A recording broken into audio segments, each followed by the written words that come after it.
So thank you all for tuning in to the SheJumps panel on changing Pacific Northwest snowpack. My name is Renee Shapiro, and I want to thank you all for tuning into the first SheJumps virtual panel. For those of you that might not be familiar, SheJumps is a nationwide nonprofit with the mission of increasing the participation of women and girls in outdoor activities. It's a really awesome organization with lots of facets and cool programming and many ways to get involved. But during these challenging times with COVID-19, we are doing some transitioning to online ways to get involved. So thank you all for being a part of this inaugural virtual panel. And for everyone's awareness, this panel is going to be recorded. So if you do know folks who didn't get a chance to tune in tonight, it's going to get posted on the SheJumps YouTube page, and that link will be posted in the Facebook group, so everyone can have a chance to check out the panel later on. But I first want to thank some of the other SheJumps gals that made this event possible, Julia and Angela and Kristen. This event definitely would not have been possible without all of you guys, so thank you. Additional thank you to Fremont Brewing, who offered a Girafficorn discount for people who were able to pick up a to-go six-pack from the brewery and support the local beer. I'm enjoying a hazy IPA right now. And tonight we are going to hear from 5 wonderful women who are work within Western Washington Snowpack in a diverse array of industries. They're going to speak to changing snowpack, science, art, skiing, and climate solutions in their different professional worlds. And the reason for this panel, I recently moved to Seattle and saw there's a really robust environmental community and a really robust outdoor community, and thought that folks would really benefit from a conversation about the coalescence of these two worlds. So as a backcountry skier and a conservation professional, I feel really passionately that outdoor recreationalists should be thinking about the environment at a deeper level when we go out to recreate and explore. And this level doesn't have to look the same for everyone. In fact, it should look really different. And so that might be you feel connected to this conversation through science and some technical know-how. It might be through policy and activism. It could be through art or a whole slew of other creative communication means. So that's why today we've brought together this amazing group of women who are going to speak to how they work with changing snowpack. And they're going to talk about some different and meaningful ways that everyone can leave this evening and get involved. So without further ado, I'll give a brief intro to our panelists, and then they're going to tell you about what they do, how they engage with changing snowpack, and then we're going to launch into Q&A as we really want to hear from you all in the crowd and people who decided to tune in tonight. So I have a great list of questions that came in through our Eventbrite when you guys registered. But if you have questions that come up as you hear these wonderful women talk, please feel free to put them in the panel, in the chat, and we will get them asked. So our first panelist, we have Robin Codner, a microbial ecologist and associate professor of biology at Western Washington University. Charlotte Gard, development and communications manager from the Northwest Avalanche Center. Oriana Chudwigan, research scientist and PhD student of civil and environmental engineering at UW. Ingrid Backstrom, local professional skier and co-founder of Skiers Advocating and Fostering Avalanche and Snow Safety. And Claire Giordano, environmental artist and writer. So without further ado, I'll let the panelists introduce themselves, and then we'll launch into some Q&A. Thank you all.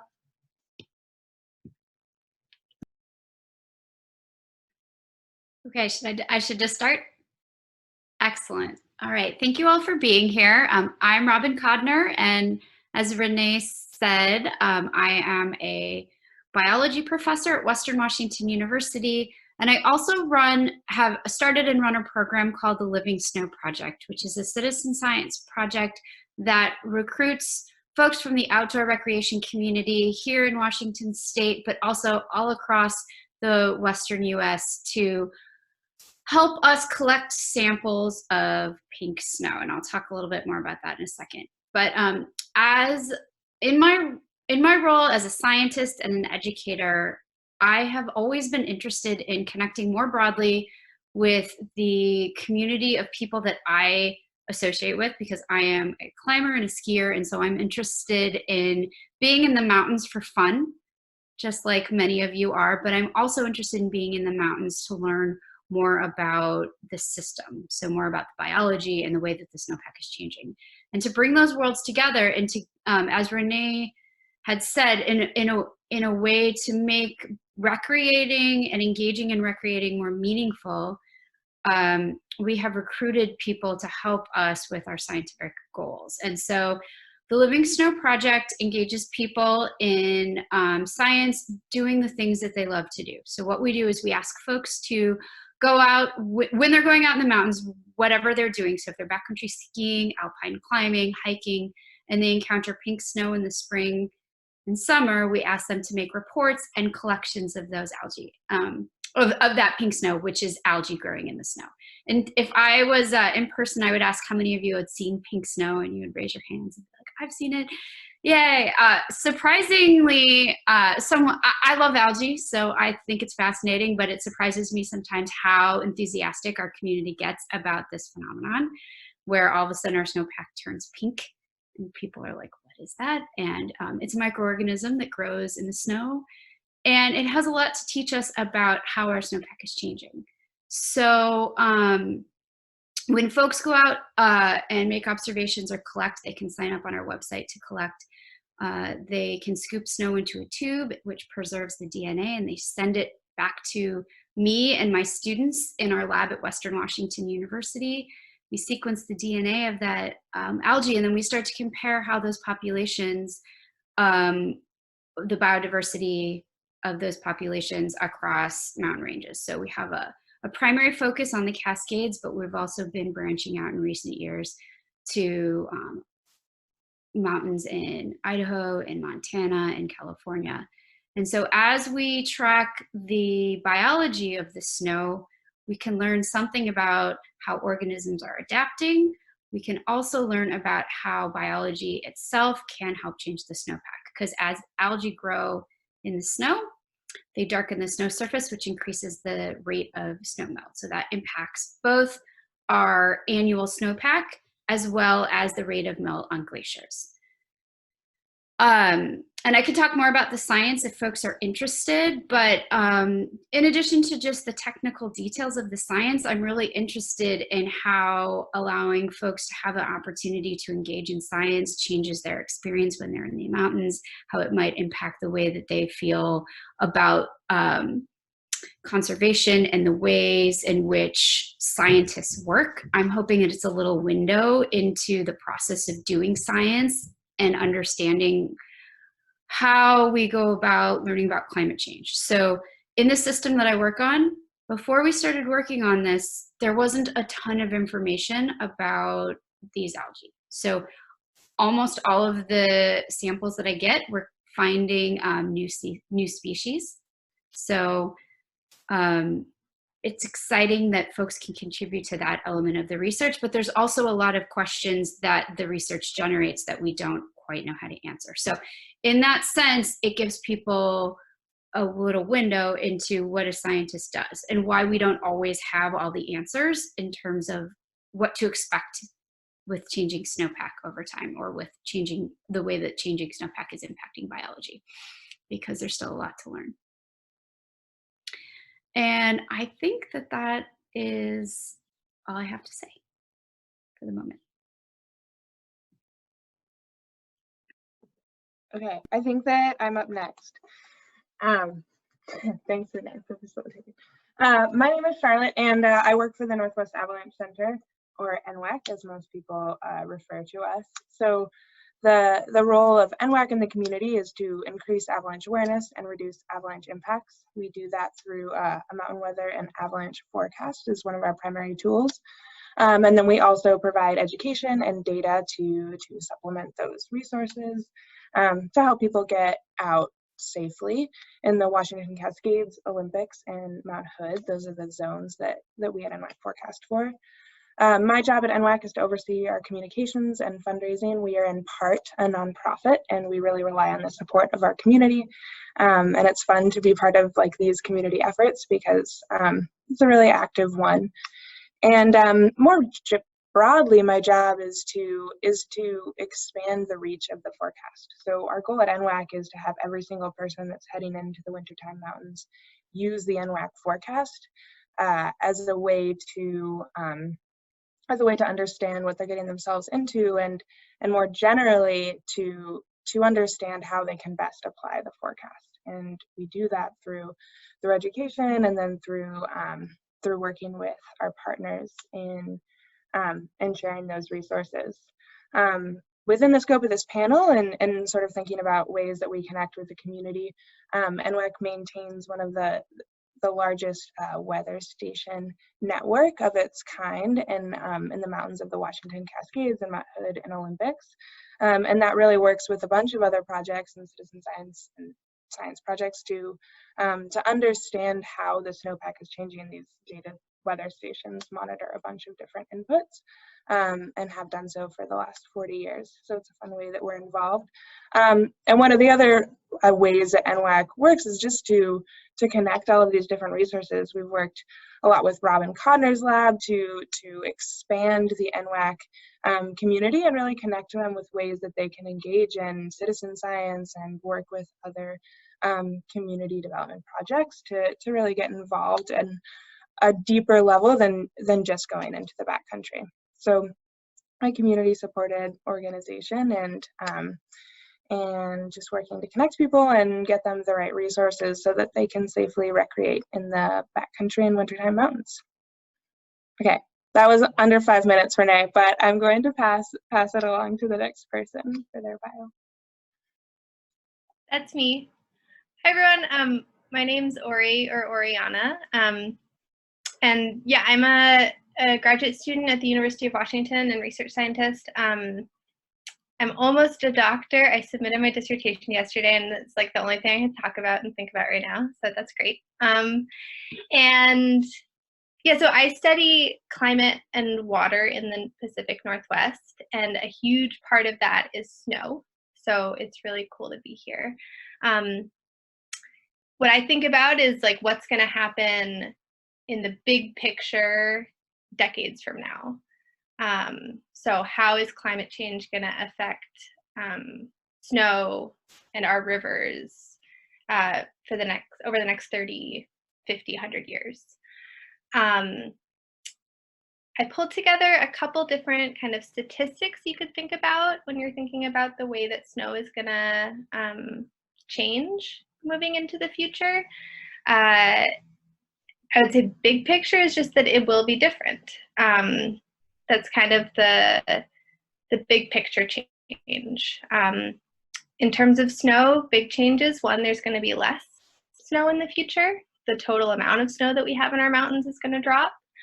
And also when it melts is going to be different. So it's going to melt earlier. In terms of like where that happens though, there's so many complicating factors. Elevation is a really big driver. So moving into the future, the low elevation snow is going to get hit first just because it's getting warmer, and that's going to, all the precipitation that used to fall as snow is going to fall as rain instead. And so we're just not going to have a snowpack far down in the lower elevations. But then higher up, at the high elevations, we're still going to have a snowpack. So that's kind of one way to think about it. In terms of total amount, you could ballpark, if you want to like repeat it to someone, you could say that we're going to have anywhere around a 30 to 40% reduction in the amount of snow across the Northwest by the end of the century. And that's a huge amount. If you think about it in terms of how much actual water that is, it's about across the Northwest, it's about 30 times the size of Lake Washington. So like the volume of that, like 30 Lake Washingtons will no longer be in the mountains as snow. If you think of the actual amount though, it's like 30 Lake Washingtons, but then multiply by times 10 because it's like snow is less dense than water. Yeah. And then I wanted to show one thing which I'm really proud of, which is a little animation. And I'm going to try, the sharing screen worked before, so we're going to try it again. And so in terms of this like changes in elevation, this is, you could think about the amount of snow on April 1st on Mount Si. And these are results from this like really big climate change study that that I did with my lab at UW. And so I'm just going to play this little video. And this is in kind of a fictional world, but it's as if kind of you can see where the snow line is on April 1st on Mount Si, moving into the future. And so now we're starting our climate change simulation. You can start to see that snow line start to creep up. So this is just kind of every panel is a different year moving into the future. I'm going to play it again once more. So starting in the 1950s, the snow line was it was bumping around 2,000 feet. You can see the little trail going up the mountain. But moving into the middle of the 21st century, it starts to hover more around 3,000 feet maybe. And then by the end of the century, that snow line, it's all the way up the mountain. And there are actually some years when we have no snow. And this is just kind of a representative cartoon of what the snow will be like in the Northwest. But in terms of people recreating, it's like you'll actually start to notice it. There's going to be less snow. It's going to melt earlier. There will still be years at the end of the century when, or kind of moving into the future, we have snowy years, but they're going to become fewer, less frequent. I also wanted to just like put a plug in that we're talking about this really sad thing, at least I am, about climate change. And I think it's important to name that there's like grief around that. And it's a wild thing to think that like climate change is already affecting snow, and like our landscape is already different from what it was 20 years ago, and that's only going to become worse. And I think it's important to acknowledge that so that we can try and tackle it. Yeah. Thanks. Whew. Hi, everyone. I'm Ingrid. Thanks, Ariana and Robin and Charlotte and Renee, every single one of you guys. Thanks for having me. This is awesome. I'm pretty much a ski bum. I've been a professional skier since, I don't know, it's been almost, I think, 16 years now. And I grew up in Washington skiing at Crystal Mountain, and I moved to Tahoe for a while, and then I moved back to Washington. I live in Leavenworth, and I just love skiing in the Northwest. It's the best place to ski, in my opinion. And I have been involved with Protect Our Winters, which is basically a nonprofit organization that is dedicated to trying to mobilize outdoor enthusiasts towards affecting climate change in a positive way. And it's changed a lot over the years. When it first started, it was very grassroots and very focused on individual actions and, you know, let's all drive less, let's fly less, what can we do as people, and, you know, turn off your lights at night, and those very small actions that we can do. And over time, it's changed on how do we hit the big levers of climate change and how do we make the most impact. And so I don't think I'm necessarily consider myself a climate activist in the sense of an activist, because I'm kind of a weenie when it comes to that. I also, my approach is less about, I don't know, I guess I'm more of like a nonviolent communication student. I'm really about, it's not a fight or a battle. It's more about how do we build consensus and how do we find what people have in common. So my approach is to try to, if there's a positive action that I think that people can do, such as an election coming up, an initiative on the ballot, I try to get that word out. Like if there's a positive action-based solution that I think I can call attention to for people, I try to put that out there. And obviously call attention to some of the important work that POW's doing and other work that people are doing to help affect this. You know, I mean, we have a limited amount of time, according to everything that I understand, to positively change this around. If we we can. And so my approach, I guess, isn't because I don't care. It's just because I'm constantly thinking about how in the outdoor space can we stop talking within our echo chamber, speaking to the choir and kind of talking amongst ourselves, and how do we bring more people on board and care about this enough to tip the scales and vote and make a difference, where we can really make, it's wonderful if everyone is driving a Prius and hiking more and getting into the backcountry and flying less and doing all those actions, but kind of the individual judgments and nitpicking of those things, to me, isn't serving our bigger needs, which is coming together, finding out what all people, every single person, doesn't matter who you are, if you're a skier or not, you value clean air and clean water. So trying to find those places where we can all come together. Everyone wants jobs, everyone wants a good economy. So finding those places where it all comes together and those types of solutions is really what I try to get behind and support, and use any sort of like platform that skiing provides to try to get out there. Sorry, it's really windy and there's a screen door banging outside. But yeah, next is Claire. Unmute myself there for a second. Can you all hear me okay? Awesome. So I'm Claire Dorado. I'm an environmental artist and writer, and I'm so excited to be here with all of you. And it's quite an honor to be on a panel of amazing scientists and skiers and other people involved in the field. And what my work entails is that I spend quite a bit of my time outside actively creating on site. So as a field artist, I bring supplies out with me. Oftentimes that is a little tiny palette. This is my blue palette, uses a ton in the Northwest. It's kind of dirty right now, but a bunch of different shades of blue. And then I have a warm color palette, and that one I use more in the desert, but you'd be surprised how many colors of these shades show up in glaciers and snowpacks. That pink is the one I actually use to shade snow, which ties in with Robin, but also snow has a lot of pink in it to make it look realistic. And I have a variety of brushes and stuff that I take with me. And I've been doing this full time for almost 3 years now, but I've been painting most of my life, and then seriously for the last like 10-ish, I think, and I painted outside for the first time. So like many of you, my first exposure to snowpack was outside, and it was as a kid learning to ski. I think my kids put me on skis when I was probably 4 or 5 years old. I should be a really good skier. I can get down anything, it's not always pretty. But I remember very vividly conversations as a child with my parents where they're talking about it's going to be a good snow year or a bad snow year, or we'll get a lot of powder, and I'm like, I don't know how to ski powder.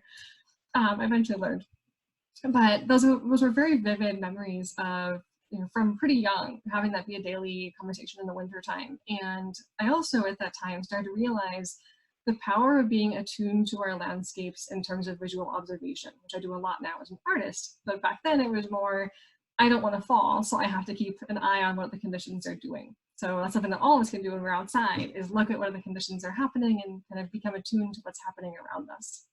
And I'm sure many of us, when we're in school, we're taught about global warming. And we learn about it and we hear about climate change and greenhouse effect, but I felt like the problem was that it felt like it was happening to a world that I didn't know anything about. It was sea levels, and it was distant communities in Africa and droughts. And it wasn't until, I think it was 2010, and I was a participant in this amazing program on Mount Baker, where I spent 12 days with this amazing team of 9 young women alongside 3 instructors. We had a glaciologist, a mountain guide, and a botanist and artist. And in the middle of that program, I painted outside for the first time. And that was a turning point in how I understood climate change, because through this kind of crappy painting that I made in the middle of a rainstorm, of course, finally climate change became personal. And it was something that I understood on an emotional and intellectual level in a way I hadn't before. And ever since then, that experience has really informed a lot of my work as an artist, and also as a writer, and kind of drove my career to where it is now, where I try to use the work that I create to bring an increase in awareness and hopefully inspire some stewardship. And a lot of what I do is to try to observe places that I go. So that might manifest in something like this. This is a page of observations of the snow in the Methil Valley. I'll put it across the screen here. And I spent a lot of time outside looking at stuff. I take my paints with me. And what I realized over the years, I mean, at first I painted snow because mountains are prettier with snow and they sold better, right? I mean, people like a mountain that it looks better. If I'm fully honest with myself, that's how it started. But over time, I finally, like, it didn't take very long. I realized that through the lens of art, I had this amazing and super powerful tool for observation. And one of my mentors describes art in exactly that way. It's a tool to observe the landscape and environment around us. And it didn't take very long for me to start noticing changes. Maybe it was seeing that very seasonal variance that Ori talked about, where some years you have a ton of snow, some years almost none. It's been in the last decade of going back to the same mountain ranges over and over again that I've seen how these changes are not only seasonal, but they're also starting to become permanent, where glaciers are receding. I'm seeing trees growing on rock outcrops where a decade ago there was 4 or 5 meters of snow in July. And it's been incredible, I think, through art to have those skills of noticing those changes to really honed and developed over time. I don't think I would see the landscape or these changes in the same way without it. And as an example of that, I have a couple paintings. I love show and tell. So this is a painting of Mount Rainier. Sorry, it's a little reflecty. This is the small version. The bigger painting, the full painting is a bigger one, but it's on display in a place in Seattle. So this is Mount Rainier in 1890. This is the Nisqually Glacier right here, and the Wilson here, and obviously the summit up there. And this is Mount Rainier in 2018. I'll kind of angle it so you can see both of them instantly at the same time. You'll notice there's a quite dramatic change. There's a lot more of that dark rock. The glacier has receded all the way to here. In that first painting I showed, the glacier was a mile farther down the mountain. So it's been a huge loss of ice in that time.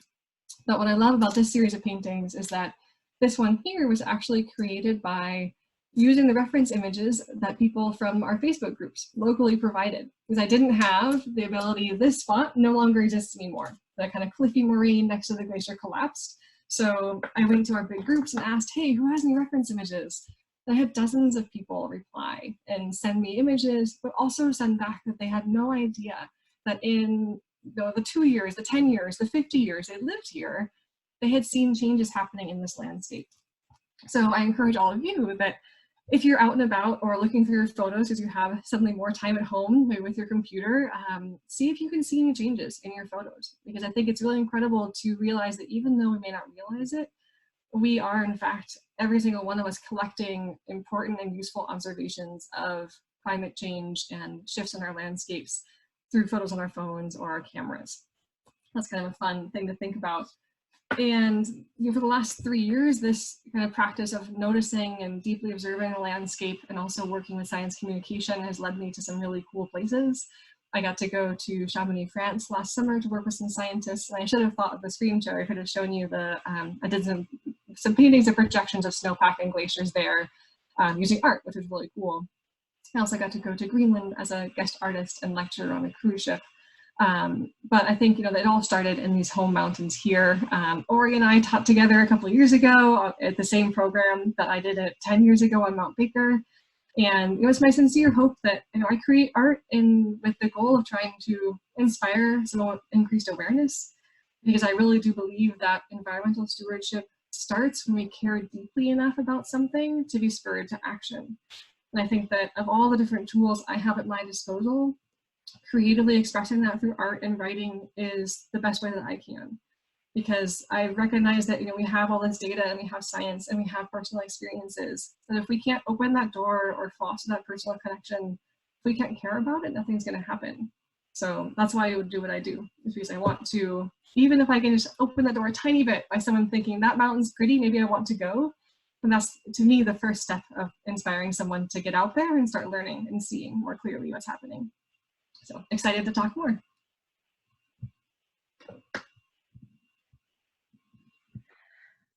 Awesome. Thank you all so much. You guys nailed the 5 to 7 minute time bracket, and on top of that, you all have really incredible professional and personal backgrounds that I think everyone who has tuned into this panel is super curious to hear more about. But thank you all for giving us the brief introductions. I know I really enjoyed them and have enjoyed hearing your guys' perspectives over the last few weeks. We're going to jump into a couple questions. The first one, I'm going to have all of the panelists answer, and then we're going to jump into some Q&A that came from the Eventbrite, so folks who typed in their questions beforehand. I'm going to try to give credit to everyone whose questions they are, but if I butcher your first or last name, I really do apologize. But definitely keep putting questions in the chat box, and we'll answer them at some point. So the first question that all the panelists will address is kind of an easy one to get started with, but the outdoor community often views snowpack in terms of its importance for avalanche safety and quality of skiing or boarding, kind of on a day-to-day level. But we all know that snowpack is important for so much more. Can you guys speak to why snowpack is important for the Pacific Northwest community?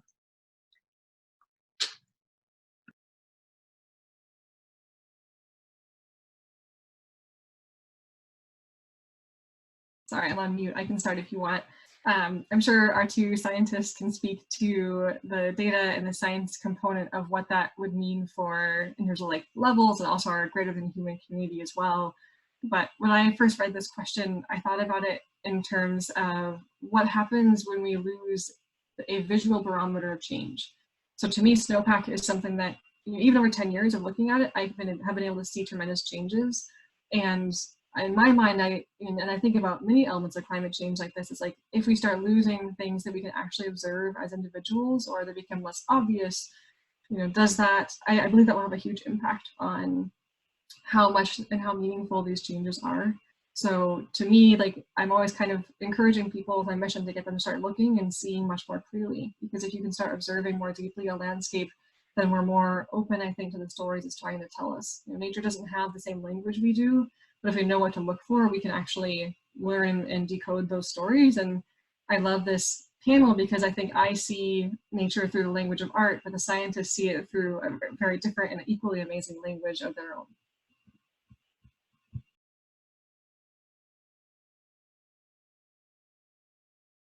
Go next.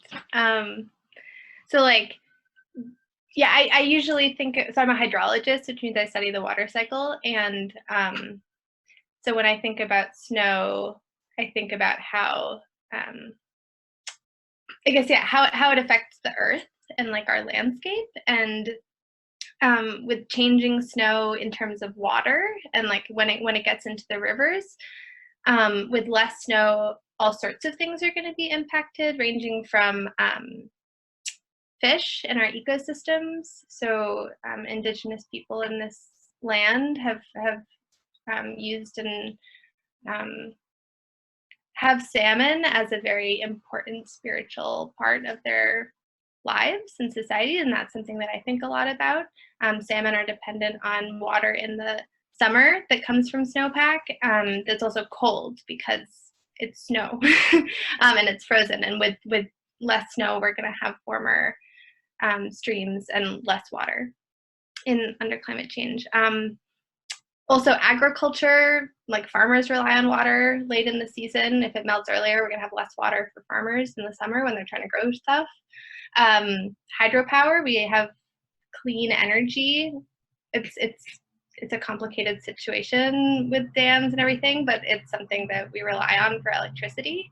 So it's just kind of something that will change in the future. Another thing is that with less snow, there's also elevated fire risk. So with less snow, forests get drier. There's a longer season when there's less snow in the mountains, and all those forests are more likely to burn. Another thing is, what's that noise? Oh my God, it's Mr. Pika. So lots of animals. This is a pika wearing glacier glasses. I'm making a joke of it, but like animals are gonna be affected too, and maybe that's actually a segue into Robin. Yeah, thank you for the pika. Everyone loves pika. there's an excellent citizen science project where you can report your observations of pika, because they are an endangered species, because the habitat that they live in is currently threatened. And so if you think about the importance of snowpack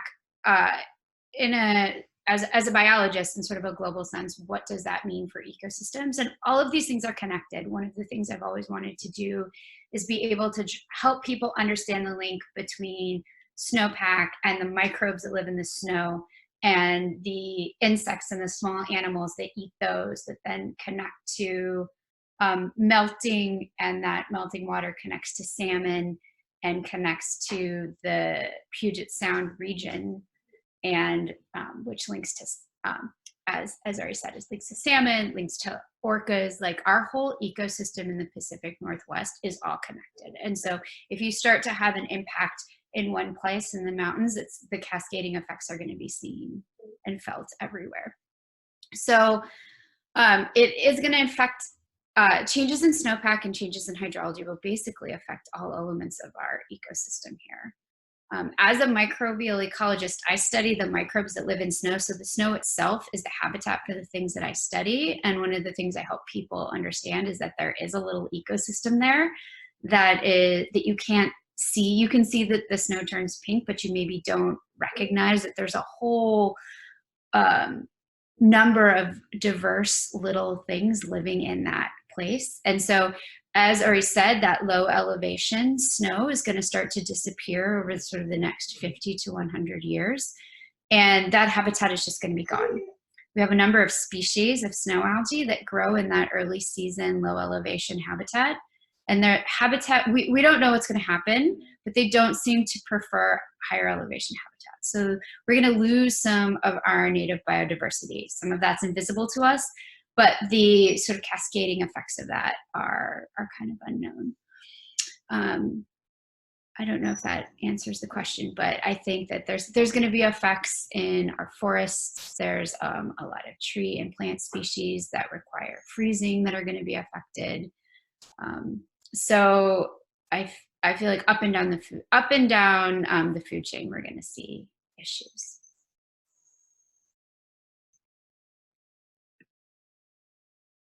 To follow that up, I mean, through the lens of NWEC, I can't speak to the things that Ari and Robin are talking about in terms of this massive importance of snowpack in the Pacific Northwest to salmon and pika and our drinking water, and to all of the systems that are really hard for us to comprehend, especially as recreationalists, when we're traveling in the snowpack, and what changes will happen. But when I was thinking about this question and thinking about why the snowpack, what makes the Pacific Northwest unique, I think one of the big things is that we just get a lot of snow in the Pacific Northwest. I mean, Paradise held the record for decades as the most reported snowfall in the world, and then in '98, Baker took that record and continues to hold and speak to their records of having the most recorded snowfall in the United States and the world. And I think that truly does make a difference. And the other big piece to that is our proximity to the snowpack. In the Pacific Northwest, many people live within an hour of driving to snowy mountains, and that is pretty unique across the United States. And I think it changes our relationship to it. Just in the last year, we have nearly 500,000 unique users on the NWAC website. So that's just people that are like unique IP addresses that are checking the website and heading into the backcountry mountains. And that's, we think, a pretty small number comparatively to the 1 million people that are snowshoeing in Washington and Northern Oregon in just the last year. Like, there's so many people moving into the backcountry mountains, and that's not even counting the millions of downhill skiers and snowboarders that are accessing our resorts in Washington and Northern Oregon. And I think because we just have this proximity to this massive snowpack and to all the systems that we don't even recognize the impact of as like a daily recreational user, but I think that there's a cultural thing there, that there are just so many people who rely on snowpack from a recreational perspective.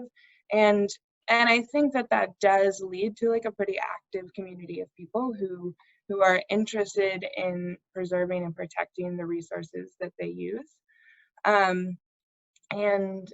And whether every piece of access and whether, looking at art and accessing the mountains all leads to this net positive, I mean, I think that the scientists on this panel could speak better to our impact as recreationalists, but I do think that, there's a lot of people in this region that really care about the snowpack and the mountains and are pretty motivated to try and engage with it. And it's fun to be part of a panel of people who are all working with different elements of that community and trying to engage people and enjoying and protecting it. Yeah, everyone pretty much said it all. I don't have much to add. One thing to mention though is, and I think I'm not sure if that was implied in the question or not, but the more variance in temperature we get across the winter, it just makes the snowpack more sketchy. If it stays kind of more cold and continuous with the temperatures without too many gradual spike or too many, rapid spikes in temperature change, that's better for our snowpack in terms of avalanches and snow safety. But yeah, everyone pretty much said there's so many things that that depend on our snowpack, but in terms of the greater discussion on climate change and making it less political and how can we bring more people in and care about it, just jobs and the economy are so dependent on it. If you talk about farming, if you talk about outdoor recreation, if you talk about skiing and the snow industry and millions and millions of jobs, not to mention our food source, and everything about it depends on keeping that snow and keeping that climate. So someone could say, oh, you're just like a hippie skier that loves pika, and so why should I care about snow too? But actually we all care about it, just people might not realize why or how much it could affect them and their families in the future. So I think it's just really important to talk about it in those terms where everyone can identify with it, no matter if they love pika as much as we might, or if they don't.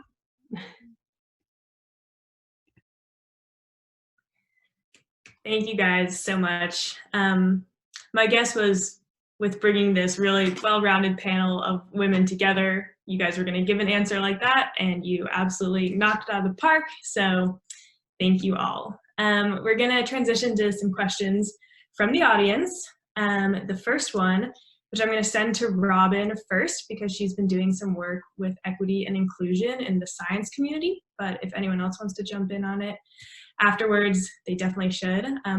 Christina Kerstetter asked, what can we do to increase awareness and education about outdoor issues among traditionally excluded people? That's an excellent question. And there are a number, so I can answer this from sort of a number of perspectives. There's a lot of avenues into thinking about this question, and that's why you have panelists from all of these different backgrounds. And so traditionally, there's a number of underrepresented groups that are, there's a lot of barriers to inclusion from the perspective of outdoor recreationalists. There's also those same barriers or similar barriers in excluding folks from entering this space from science, right? And so there's access issues, and there are cultural barriers in sort of a number of places. And so what can we do to address those? I think that there's a lot of really amazing organizations working in this space that are, and there's a lot of funding that has been coming into this space over time to help support groups that are traditionally underrepresented, helping to break down those barriers, whether they're economic barriers, whether they're cultural barriers, whether they're educational barriers. And so I think that there's a lot of momentum in this space that has really taken off over the last number of years. From my perspective as a scientist, running a project like this Living Snow project starts to do this thing where one of the ways that people talk about it is like democratizing science, right? Citizen science is a way to take science out of the university and create opportunities for lots of people to get involved in lots of different ways. And so in my program, I try to engage people who are maybe going out to like really remote places and doing a really hard trip to go get a sample that maybe is in a place that I wouldn't go to or haven't been able to go to. And that's helpful. But there's also a lot of opportunities for people to go collect a sample that is right off the road. And if somebody's interested in science, if they're interested in the environment and they want to participate, in fact, the participation can start to break down the barriers to just entering that mountain environment. So it might be the motivation for somebody to say, hey, I'm going to go up to Artist Point and visit this place and take a sample. And you can drive there and you can get out of your car and you can go for a short walk and experience the mountains and participate in the science. And so I guess from my perspective, I try to create avenues for people to enter that eliminate the barriers.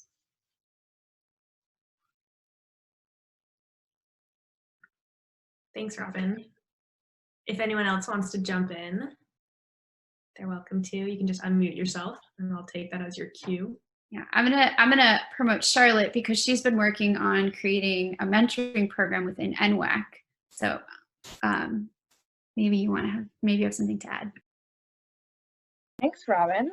And it's really fun because Renee was actually selected to be part of our mentorship program this year. So it's kind of unfortunately, we didn't get to run that particular segment due to the virus. But yeah, I mean, I think the mentorship program came out of basically just, it was originally a SheJumps Snowpack scholarship. So the goal of it was to bring in underrepresented communities into snow and avalanche world. So we were doing an area level 1 free of charge to applicants for this program, and that was really spearheaded by some of the incredible women at the SheJumps program, Yulia, who's on this call, and Kristen, who I think is watching, and they saw this need and put a lot of pieces together in making it happen, and they brought in NWAC as a way to provide some expertise. And then one of the results of that when we were trying to staff that program is we recognized that there were so few female avalanche educators in the United States that even when we were sourcing nationally, we were really struggling to fill some of these programs. And when we took this like broader view across the snow science professions, we recognized that there just wasn't parity when you took, like when you looked at women entering the backcountry. We've done surveys in Washington that say that like about 40% of people accessing the backcountry are female. However, when you look at the snow scientists, it plummets to about 10%, and that's taking into account mountain guides, Department of Transportation people who deal with avalanches in their like day-to-day life, and avalanche educators, mountain guides. There's just so few women participating in that sphere, and you know, we're not fully sure why it's not keeping up, but we came up with mentorship as a way to hopefully change some of that cycle and bring more women in at that level. So the role that Renee was supposed to play in this program was as a mentee, somebody that was shadowing an area level 1 program and then creating more of that community, and then having some more concrete steps towards working in the snow and avalanche professions. I think part of the issue is that there's just no concrete pathway towards getting into snow science from the like field working perspective. And so that was the goal of this program. And we just think that when you offer people somebody that looks more like themselves from that mentorship perspective, that they can really see a better opportunity for themselves to participate, which is what the program was this year, and we're looking forward to running it again next year. I want to say one more thing, and I'm sorry, I don't want to dominate the conversation, but one of the things that I think is important about what Charlotte said is that in order to make cultural change, people need to see themselves in roles, whether that role is as an avalanche educator or as a scientist or as an outdoor recreationalist. And so it takes a really long time to change culture. And SheJumps is one of those organizations that's doing that. SheJumps has done a lot of great programs for young women and for girls. And I work with a program that is a collaboration with NWAC called Snow School. And in Snow School, we work with middle school students, and I was just going to say that I think it's really important that we start working with young people who then start to see themselves in the role of somebody who gets out in the mountains, somebody who can do science, somebody who can make art, somebody who can talk about snowpack. And so that was my little plug for Snow School, and also for working with young people to start to break down what the traditional culture of the outdoors person looks like. And I want to give a really brief shout out as well to the organization I briefly mentioned called Inspiring Girls Expeditions. It's similar to SheJumps, trying to get women outside, but it focuses on a pretty narrow age range, just high school age young women. And it's a fully funded program. So they have these trips happening all over the US and a couple in Europe as well, with that special combination of a pretty like a concrete outdoor skill, whether it's mountaineering, kayaking, climbing, alongside scientists and ideally artists as well. And that program is directly tied to what I do now. And I would not be being an artist or trying to interface with science if I hadn't had some pioneering women show me it was possible through their example, and show me that I should be owning, or encouraging me and showing me how, by their own example, of how to own both being a woman and being a strong person in the outdoors. And that was something that my parents did their best, but there's nothing that can compare to seeing experts in their fields just totally kicking ass and being humble and amazing at the same time.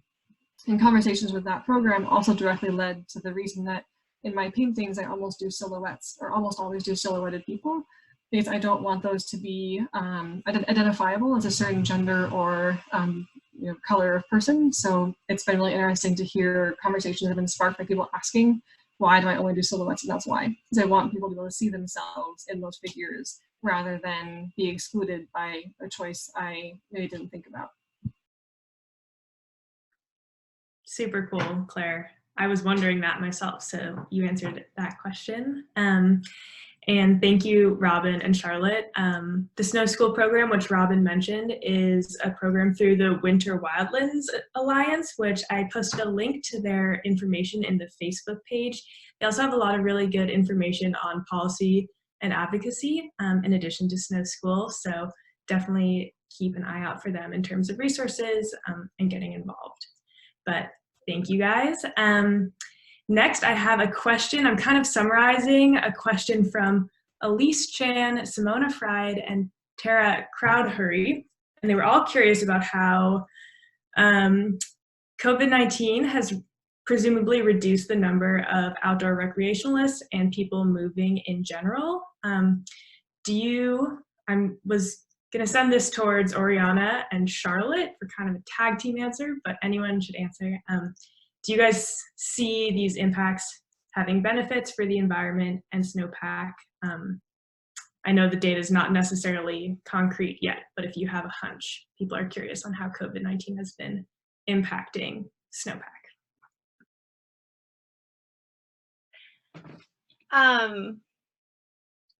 Okay, two things that come to mind, but specifically about like impacting our snowpack because there's fewer people on it.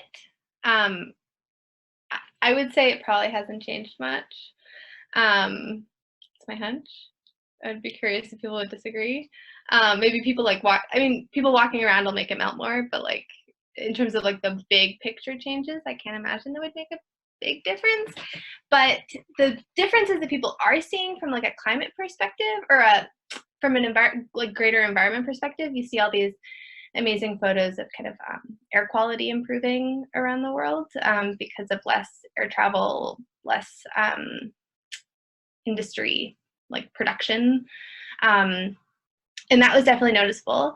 But then people try to take the next step and say, okay, this is also going to have an impact on emissions, and like our temperature is going to plummet now because we've reduced the amount of carbon that we're putting into the atmosphere, and that's not the case, unfortunately. Like we're still emitting a lot, and also there's like the impact on like global temperatures because of one, albeit enormous, change in carbon emissions. The temperature fluctuations, it's like such a huge system that like our planet doesn't just immediately solve itself. But yeah, in terms of snowpack, I wouldn't guess that it was that bad. Oh, this is a plug. I made it. ClimateToolbox.org. If you write it down. So this is a website you can go to. So some folks at University of Washington and University of Idaho, we run this website. It's kind of a monitor for like large scale what's happening to the snow in the Northwest. It's nothing like the detail that NWAC has. Like this will not tell you about a specific slope, but it'll give you a big picture of like where is the snow right now, like comparing Washington and Oregon compared to normal. And so I'll put it up again. I feel like I'm on Mr. Rogers maybe, or like Sesame Street. But go take a look. It's great. And that's it.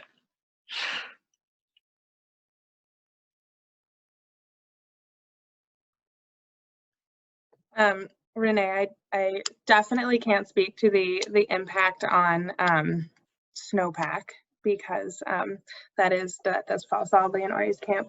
But I do think that the shift in use was really interesting when we looked at Washington comparatively to some of the other states. NWAC stopped forecasting before any of the other, we stopped forecasting late in the season, but before we would normally stop, just because those were the recommendations based on what the government was recommending for use and how we felt that we could responsibly interact with our users to get into the backcountry. But I think that the response from the community is one that reflects just this like eagerness to participate and awareness for what their greater responsibility was to protecting themselves and their loved ones. Like the response overwhelmingly was super positive. People recognized that there was a need to stay home, to not recreate, that like, well, backcountry and mountains and winter is super important and that people want to get out and they want to explore, and we consider that to be, you know, of the greatest value. It wasn't more important than our collective action in order to prevent the spread of the virus. So, you know, I do think that was a pretty neat response from our community, and I think overwhelmingly speaks to this like net positive, like we can all participate in order to achieve some greater good.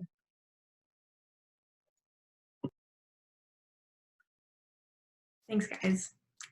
Next question is for Ingrid. This is from Kristen Campbell. Where do you see the ski industry going in the next 10 to 20 years as ski resort prices continue to increase? Will this have a greater impact on the environment as more people turn to backcountry skiing? That's a good question.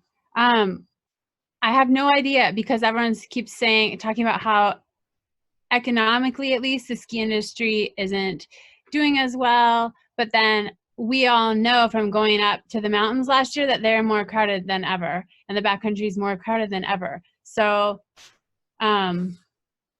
it doesn't seem like the appetite or desire to get out there is diminishing at all. And it certainly seems that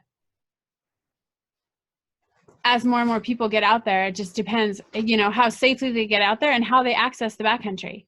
If it means that there's only a certain amount of carpool, like parking spots, which we saw last winter, more people are carpool. Hopefully that'll mean less cars driving up and down to the mountain. And I think the ski industry as a whole, with kind of Aspen leading the charge, is really aware that if they don't shape up pretty quickly, they're not going to have snow to ski on, and they're not going to have an industry. So there's a lot of talk amongst the ski industry and at Protect Our Winters about, you know, moving towards more sustainable sources of energy to run the lifts, and how can we just be more responsible as an industry, you know, not talking out of two sides of our mouth on the issue, where we need people to come skiing, but then by skiing and everyone driving up and driving down and using lifts, are we using a disproportionate amount of energy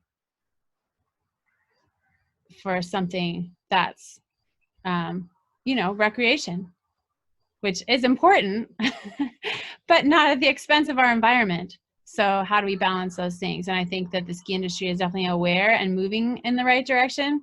But yeah, hopefully it forces us to have some of those difficult conversations. Like there's a lot of the and it kind of goes back to what we were talking about before of increasing access to more people in the backcountry. There's a lot of we want to increase access to all people and get more people outdoors, just not in my backyard or at my crag or at my trailhead that I go to, my backcountry spot or my ski area that I go to. And so trying to figure out these difficult conversations of that, how can we avoid that scarcity mentality? And how can we share and be better stewards and help more people get more safely into the mountains, but also doing it in a more responsible manner. So hopefully we're headed in the right direction. And I think that, obviously no one wants the situation that we're in and it's horrible, but it is kind of shining some light on these more difficult issues of access, and hopefully it'll help create some solutions in the future. I'm not sure if that answered your question at all, but I know the ski industry is thinking about it, and hopefully it'll move in the right direction towards running lifts off clean energy, more carpooling, and hopefully bringing down prices, because I think that will help, more people get into the mountains and make it more democratic, but also help more people to care about it. Like Claire was saying earlier, if only a small few can go skiing because it's so expensive, then only that small few is the people that are going to care about it and want to protect it. So making it more democratic and allowing more people to go by bringing down prices, it'll only help everyone. It'll only help the ski industry sell more gear, the whole deal. Thanks, Ingrid. I don't know if you answered Kristen's question, but you definitely answered mine, so thank you. We're going to move on to the next question just because we're running out of time and I want to get a few more out there. But Claire, this one is for you. Question comes from Marwa Mahood, and he asked, how do public perceptions of local snowpack versus the actual measurements affect local actions taken regarding recreation, conservation, etc.? Add in art. So for me, I saw one that I want to address super quickly as well. It was about dumping wastewater from art. For that one, the short answer: never dump acrylic. It's plastic based. Don't want to have plastic microparticles in the environment. And then for watercolor, research and know what your pigments are made out of. So some are man-made, some are natural. Natural are okay to dump. They're ground up rocks. Any of the synthetic pigments should never be dumped, especially cobalts. Those are all from heavy metal processing. So basically do your research on your pigments. Fun side story, I spent 2 weeks in a really incredible research area down in Oregon, and I actually asked them that question, and they told me to not dump anything because some of their instruments were so sensitive they could pick up on trace cobalt from my paint. So it was really cool to hear that. And the other question, oh my gosh. Do you mind repeating the question again? I was distracted talking about paints and lost track of that, and it was a really good one. No, thank you for the paint tips. That's very valuable info. How do public perceptions of local snowpack versus the actual measurements affect local actions taken regarding recreation, conservation, etc.? That's a great question, and I will first acknowledge that I don't have all the data memorized. I know that the overall trends are that our snowpacks are reducing, like Ori said. But what I think is really important is that snowpacks are confusing and hard. And this is something I have encountered in my own time out observing, and that because of the seasonal fluctuations, like the perfect example is 2015. We had a terrible snow year. We had warmer than normal temperatures at times, so much more rain than snow. And that was the first year that I saw the bottom part of the Easton Glacier on Mount Baker without any snow at all. And it was like seeing somebody dying in the hospital from cancer, honestly. It was shocking and really sad. And those are the years where it's really obvious, right? You know, those are the years when we can go hiking in Mount Rainier or see photos on Instagram, and it's super obvious that our climate is changing, that our glaciers are dying. But then other years, like the next year, 2016, was a good snow year, right? I mean, there was meters of snow covering the base of the glaciers again, and you could only see small parts of it. So I think that seasonal fluctuation, just like many things with climate change, makes it challenging to kind of wrap our heads around these longer term trends. And I think that's why it's so valuable, one, that we have people like the scientists in this group and NWAC that are helping us understand those longer term trends and how that's happening. And I think it also speaks to the really big importance of being intentional consumers of information ourselves. You know, we have control over the information we find now on the internet and in our news sources. I think finding as unbiased as possible of sources is really critical. And then 3, also getting out and making your own observations and not making judgments based on one sample. So same thing in science, right? You have to have multiple samples to prove anything useful. And one snapshot of one experience 1 year isn't going to help.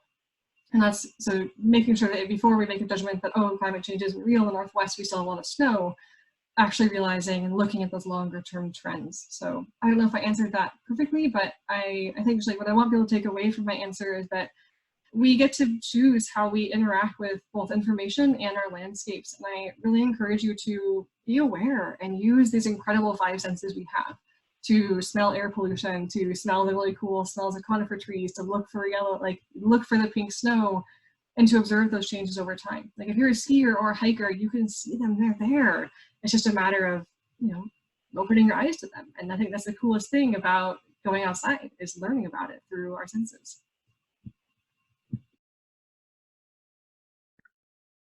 Awesome. Thank you, Claire. This is a question kind of summarized from a few people's questions: Ian Connolly, Morgan McGonnell, and Laura Triers. They were wondering about seasonal variation in local snowpack. So how is snowpack different from this time this year from last year? And how do you expect snowpack depth and seasonal variation to change in the near future? I was going to let Oriana take a whack at it first, but anyone else can chime in if they would like. Yeah, so depending on where you are in the Northwest, it can be a very different story. So this year, kind of central southern Cascades wasn't that great, but Baker was awesome. And I think those like differences can be, it's kind of like what Claire was saying, like those differences from place to place, from year to year, can be deceptive and confusing maybe, because someone says, okay, well, but global warming are we supposed to not have snow? But like you still can have a cold, snowy year in the future. That also gets to, I forget who asked it, but a couple people had asked about like changes in precipitation moving into the future. Whereas like in the future, it's like definitely gonna get warmer unless we do something incredible. And like even if we do, anyway, the precipitation's like, it's all over the map. We don't really know what's gonna happen to that. If you look at kind of, it's like normal to run a lot of different models to look at like lots of different ways that people think it might change. And for the Northwest, if you like look at all those and like you squint your eyes, like maybe it's gonna get a little wetter, but there's a huge amount of spread around that, so we don't really know. But like the really strong signal is that like yes, there will be still snow in cold places, but more like by and large more snow will fall as rain. So, but like there's going to be a lot of variation. Yeah. I want to add on to that. You mentioned Baker. So Baker is my backyard. And what was interesting about this year is we did have a lot of snow, but and you mentioned this earlier, Ari, too, that everything is elevational dependent. And so it's oftentimes this year it could have been snowing at 5,000 feet, but not at 4,000 feet. if you're going skiing at Mount Baker ski area, that matters to you because the base is at 4,000 feet. And so that makes all the difference between whether you're skiing in rain or in snow. And you also mentioned earlier, Ari, that it matters, like in terms of how the snowpack evolves over a season. And then when we look at seasons over annual, multiple seasons over annual timescales, it matters both how much snow we get in the year, but how quickly it melts. And we all know that as a backcountry skier, you would know that because it determines whether or not it's a good spring ski season, which I don't know if anybody remembers last year, but it wasn't really because everything melted so quickly. Everything just turned to mush. And what you really want is these nice freeze-thaw cycles so that you get corn snow, and then that makes for good skiing. So, but as a scientist, so as a skier, you think about it in that context, but as a scientist, we can also think about, well, what does that mean for the environment?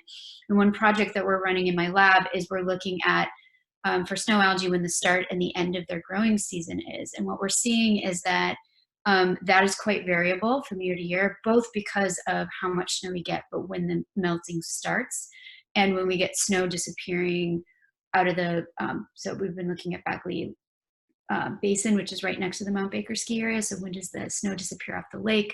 When does the snow disappear off out of the basin, and then when does the snow disappear completely out of that region? And some years there's snow in that area near Artist Point all year round, and in some because it never completely melts, and then in other years it completely melts away. And so those patterns are going to start to change, and we're going to see different things happening both in the spring but also in the fall, if that makes sense. So you can get a really quick melt in the spring where we lose a lot of that low elevation snow, but then still maintain snow later in the season. And what happens early in the season and later in the season is related, but not necessarily predictive.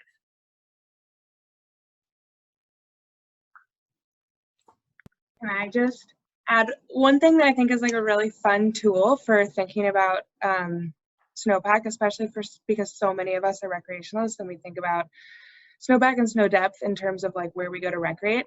I'm just gonna share my screen really fast because there's this one tool at NWAC that I think a lot of people aren't aware of. And hopefully this works. We didn't test ahead of time. My screen, sweet. This is the climatological snow depth information that NWAC produces. And it's we produce it on the 1st and the 15th, between November 15th and May 1st, throughout the entire season. And it just takes the snow depths, and you'll see this like first column. I can't remember how to like highlight things, but that first is like the current depth. So this one was on the 1st of May this year. So you can see the current depth and then the like average of this time last year and the percent of normal, and then where we were last year. And I think that's just a really fun way for people who are recreating in the backcountry and thinking a lot about snowpack for like what that means to you and how you recreate and like what your local mountain looks like, to just be thinking about like what that is in terms of average, because a bunch of these research stations go back to like, like Baker goes back to 1926. So data that's been around for a really long time, and collected and fun to think about how you use it. That's all. Okay, stop sharing. Thanks. That was awesome, guys. Thanks for jumping in there, Charlotte. I am going to ask our final question. Yes, we will put a link on how to navigate to that in the chat. But final question, I had written one up, but then pretty much everyone in the Eventbrite, not everyone, but a good amount of people had a similar question, so I kind of summarized theirs. Lisa Spangwell, Ashley Swanson, Lauren Helmer, Brooke Friesen, Alexandra Cognell, Lex Shapiro, Ian Connolly, Rachel Pike, Casey Moss, Daniela Arnott, and Siri Smithback. We're all curious about how folks can get involved in communicating about climate change and changing snowpack. So asking for how individuals on the day-to-day can make some kind of a change.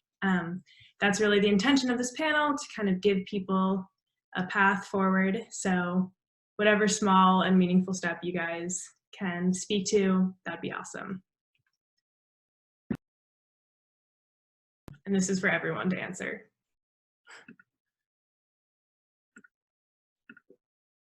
Claire, if you want to. Sure, I can start us off if you want again. This was a really interesting question because I feel like there were two facets that came to mind first. The first was vote. Get out and vote, talk about voting, talk to your friends about it, talk to your family about it, talk to people not in Washington. Your vote matters. I think the last election showed that incredibly clearly. We had some pretty close states. And I think now more than ever, being informed about what our representatives are doing, what they're advocating for, or how their kind of climate policies are looking is super important to be able to know who to vote for. But mostly I think we need to have more and greater conversation countrywide about the importance of voting and using your voice in that way.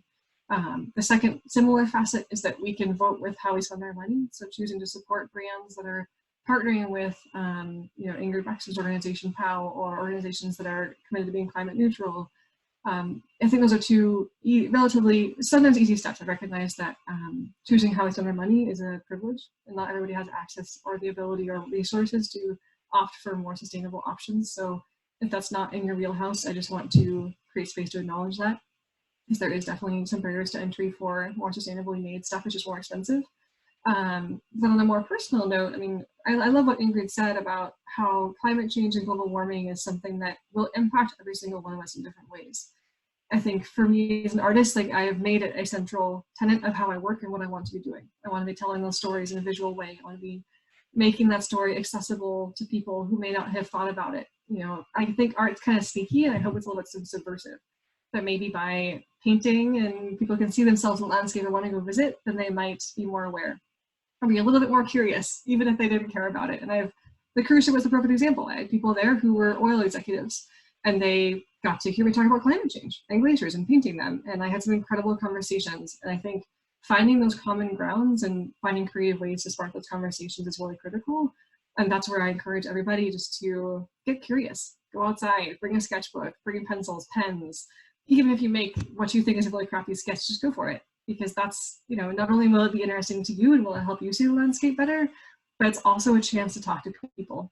I am continually blown away, and I always try to paint in public, even though it's scary, so people can see me and ask questions. So kids can come up and touch the painting and make kind of a mess of it, but it means I get to educate 5, 10-year-olds about climate change and glaciers, and they're probably never going to forget that. So I think those are kind of the different tenets I've identified, that even if maybe we don't have to get political and we don't have to get really wrapped up around which side of the aisle we're on to be able to, I think, agree and find interesting ways to spark conversation. I think that's going to be what will spark change beyond our own orbit.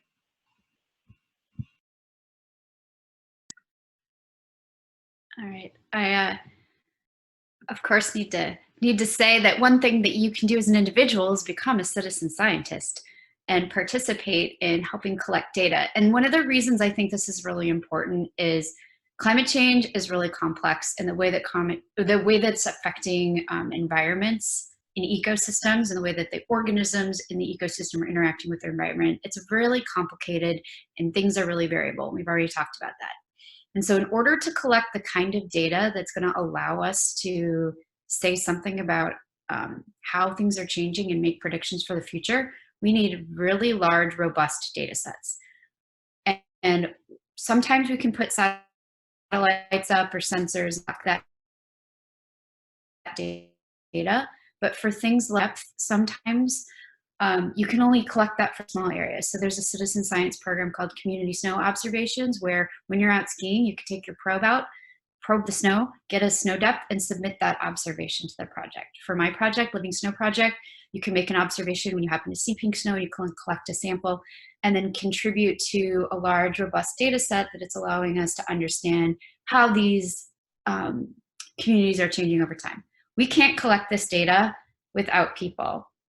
There are a number of ways in which we have tried to use sensors and satellites and things, but at least for my project, we can't collect the data without people. And I definitely can't collect all that data on my own. And so there's a number of projects that allow you to make the most of your recreational experience by contributing something that's helping us understand the system.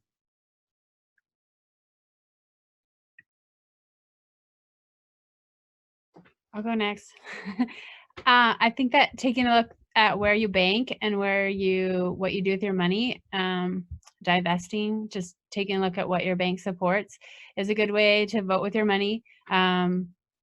There's all sorts of individual actions you can do, but at the end of the day, my friend made a joke after she got an electric car. She's like, you should see me driving. I am so smug. I just feel so good driving down the road, being so smug about how much. So we do a lot of these actions we do because we want to do them. But I think that is important. The big actions like voting, investing, those things that pull the big levers, eating less meat, the things that really make a huge impact. We can do those, but also picking some small actions that you do that's going to make you think about it, then is going to make you feel involved and help. For me, it's like if I decide to buy all my underwear at a thrift store for the next year or whatever, that's going to be a sacrifice, but it's going to help me think about how I'm involved. You know what I mean? And that taking those small actions is going to then propel me to bigger actions and have hopefully spur on those bigger conversations that we can all have with everyone. So I probably won't buy all my underwear at a thrift store, but yeah, I mean, I'm not opposed to it. I'll just stop talking. Okay. I want to follow that. So at the youth climate strike back in September, I was staffing the Ask a Scientist booth, and it was super fun, highly recommended. And that was the #1 question that we got, what can we do about it? And I had just come from this workshop the weekend before, in which there was a presenter that had talked about the carbon impact of eating different kinds of meat. And he was just very emphatic about beef is really bad. And so I had taken it up as my personal charge in this really smug way, I'm gonna cut out beef, just like Ingrid's friend. And so I went to the youth climate strike, and all the kids were like, what do we do? What can we do? And I said, well, I just stopped eating beef. And they were like, we have been vegetarians for a decade. To which I all my smugness disappeared. So the response that I came up with was that it's proven that women, young women in particular, are the most persuasive people when it comes to changing someone's mind about climate change. So you take, for instance, a father figure who doesn't believe in climate change, or just votes against it or something, votes against Initiative 1631, this carbon fee in Washington from last year that didn't pass, but narrowly. Young women, daughters, would have been the single person who would have most likely changed that man's mind. And so I think that's an interesting fact to bring to this group in particular, of people who could maybe disperse out into the world and maybe talk to one person who maybe doesn't think about climate change or doesn't care about it, and maybe you could push the needle about how much they care about climate change just a tiny bit, because I think we're all pretty persuasive. And I'm when I say we, I mean all the people in the corner and that in the participant list. Yeah. Thanks, Sorry. That's really good to know. When I was thinking about this and what things that we can be doing, it reminds me that what the ways that we can be good stewards are the same ways that we at NWEC talk about how do I become a really good mountain person? What are the ways that I can become a really seasoned traveler? And some of that's habitual, good habits, checking the forecast every day, reading trip reports or whatever. And with climate action, it's making those habits part of your daily thing, if that's turning lights off or getting an electric car like his friend, or participating that way. The other big piece is participation. for us, that's submitting observations, but I think in this context, it means voting, joining Robin's study, watching Oriana defend her thesis, and apparently being young and female is like a really good way to participate in the climate context, which is pretty cool. And then I think that last piece that's so important for developing mountain sense, but also for just like being a really good steward, is just paying attention, like making observations for what you're experiencing around you, and trying to participate with that knowledge as much as possible. I just want to, can I say, I'm sorry, one more thing. Everyone, meat is getting a bad rap right now, but there's also, if you think about eating a salad of mixed greens in January and where that salad came from and the amount of energy that amount of salad gets into your body and the amount of energy that it took to grow it and then get it to you, I mean, we should probably stop eating salad too. So. But that's what, I guess I'm just saying that my point with that is that there's all these little micro tiny actions that we can nitpick about, but it's just important to think about what can I do that's meaningful to me, and then what larger actions that I can take that are going to affect the big things. Yeah. Unfortunately, we don't have time to get into the ins and outs of salad versus beef. But on that note, I do want to thank you all so much for coming. A big round of applause for the panelists. It's kind of awkward on Zoom when everyone's muted, but really thank you all so much. That concludes our time, but definitely would love to hear feedback from anyone who participated, and I'm sure the panelists will be available via maybe the Facebook group if you put your questions in there or ask for links. Also, the SheJumps gals will be on it to answer your questions. So thank you all. Thank you, panelists and participants. Really appreciate you all. But have a wonderful night. I don't have to say get home safe because you're all at home, probably. But thank you all, really. And thank you, Renee, for putting this all together and having the vision to do this. Yeah, Thanks, Renee. Thank you, Renee. Thank you, SheJumps, for having us. Thank you, everyone. This was awesome.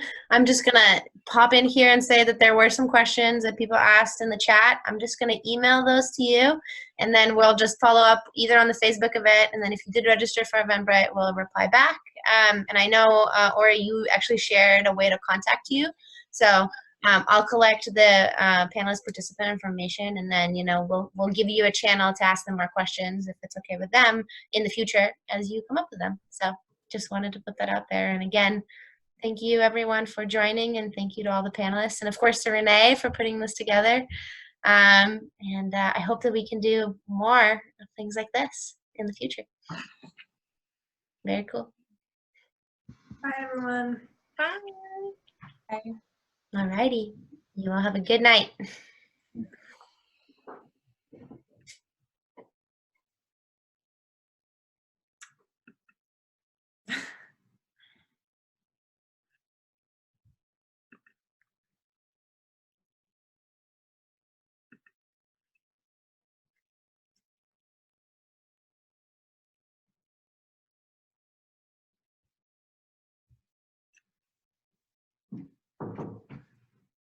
Oh, hold on. Hi. Amelia, you might want to stop recording. Yes, that would be smart.